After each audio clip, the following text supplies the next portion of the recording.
You might think that I'm just another Brent Montgomery groupie because I've got a page of references to porn stars. But if you look at the numbers, you'll see why it's made such an impact on my coverage of the industry as it has on the industry as a whole. As porn stars has risen since 2009, it has lifted history's entire prime delivery. So as history's audience in adults 25 to 54 has grown from 1.5 million to 3.2 or thereabouts. History's rank has risen from number 9 in the demo to number 4. And in 2011 to date, on ad-supported cable, it's the number 1 series, 25 to 54. You can see the average viewing in the demo. And as we said, brought history into the top 5. And on History Channel itself, in 2009, it's number 2 behind Ice Road Truckers. And of course, in 2010 and 11, it's number 1 on the hottest network in US cable TV. So where has that brought Leftfield? This year, we did a 4-part profile of Leftfield Pictures that has a lot of this data in it in documentarytelevision.com. And in the wrap-up, we profiled Leftfield's accomplishments. Right now, there are 100 plus or minus hours in production, 13 series for 11 networks, and 100 staff, plus a really a significant freelance load as well. So that's Leftfield. So in 2006, before Leftfield, Brent, you cut your teeth in the TV business, and then in 2006 you stepped out as an independent to create your mark and to make an impact on the community. Tell us just a little bit about that experience and the takeaways that you learned for going forward.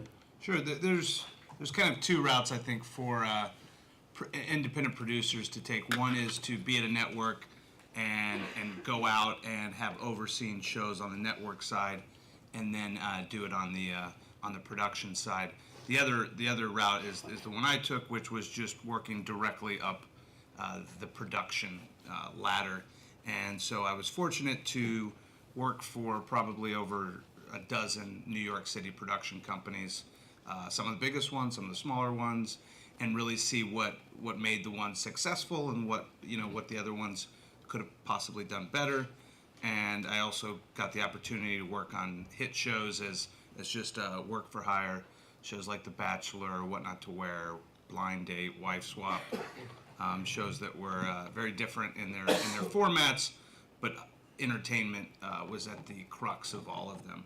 And so I was kind of that guy who kept working for the man while I was trying to get my own thing started. So on the weekends, at nights, I was coming up with ideas and trying to put them on tape and corralling a bunch of like-minded creative types who would help me get to that goal. And so in I think 2007 we sold our first series, and actually then Pawn Stars ended up being our second series on air. And so you bet everything on Wisecrackers in 2000. That was a big career move. How did that work out? Yeah, I basically took a year off, made about $7,000 that year, and put together my own pilot, which I didn't understand at the time necessarily. You didn't need to do an entire pilot. That was it was too long even for a pilot. What I know now is that you can put a 2, 3, 4-minute reel together for a lot less money, time, and energy. And if the concept is good and the buyers believe that you can execute it, you can sell it that way. But like anything, from that experience, I was lucky enough to meet the guy who I think is the best agent in the business. He's not here today, but Rob.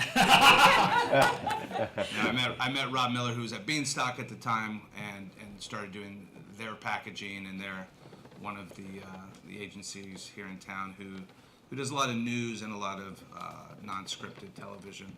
And so we didn't reconnect until years later, but it was at that point that Rob told me that History was looking for something like in a gun shop, and that there wasn't a whole lot of direction, but something that would be different for them, different for History.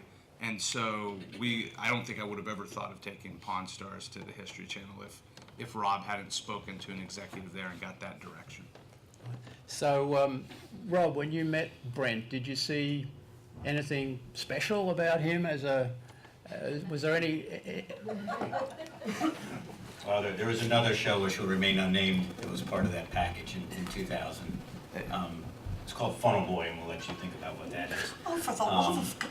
But no, it was 2000. I was working at Beanstalk, and Brent came in, and I think we worked together for a couple months, probably on trying to sell a couple of concepts, and then he went off and did his production experience, and I left Beanstalk and started on my own company, and then he called me, I guess it was about 2007, early 2007, and said, you know, we were done with the independent route, we want to form our own company, and do you want to work with us? And it wasn't, I didn't have to think about it, because to me it's, you know, I liked what he'd done before, I liked his enthusiasm, and I liked what they had executed, and in this business, it's really about developing ideas and executing. And if you can do both, you can be a tremendously successful company.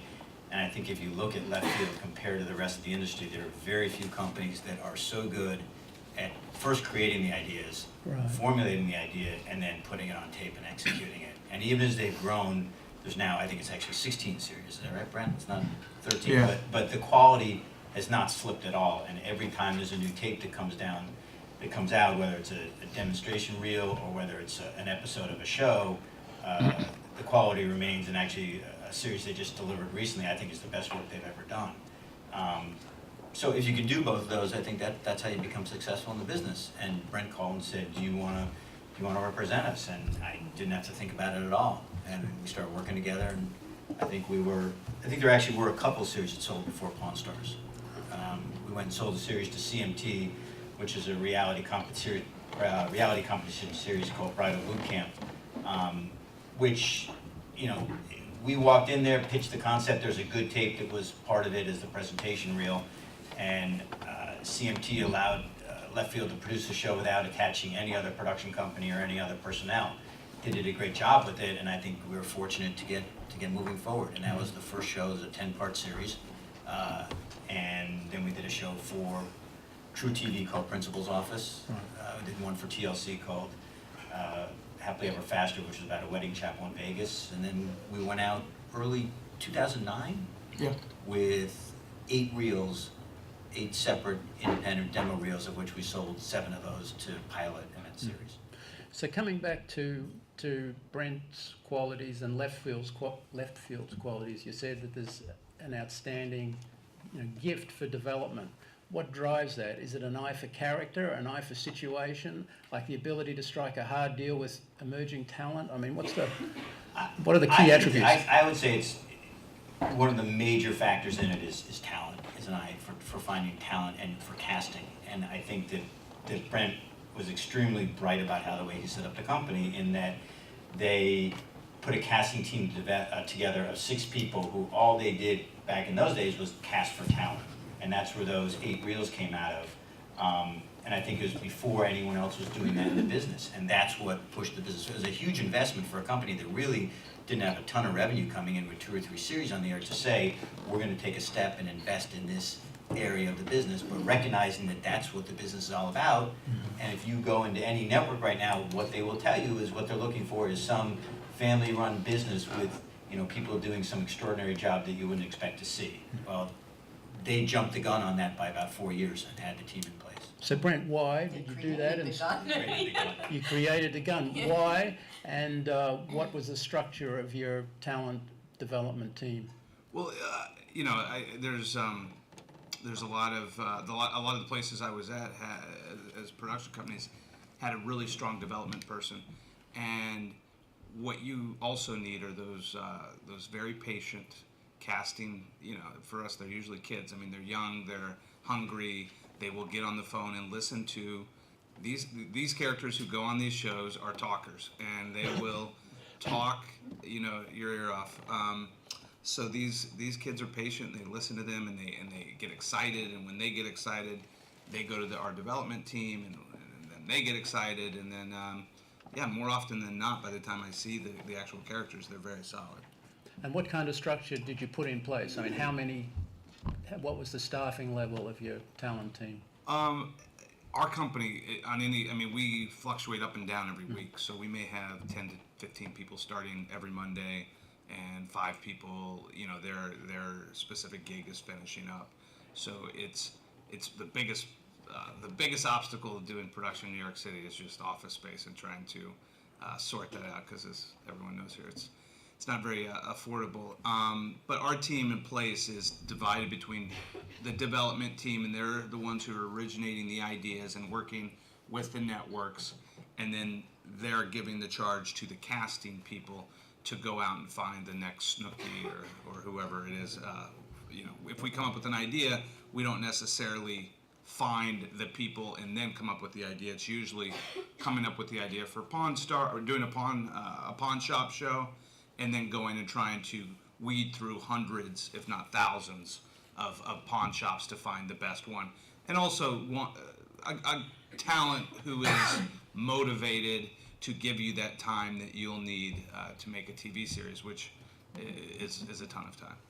So do you have 100 people doing talent spotting and development, or half a dozen? Yeah, What's probably. I think we have 50 to 60 casting people. 50 to 60. And those people are spread between the current shows that, have to have people coming in on an ongoing basis, and then also the ones who are looking for new talent for new shows.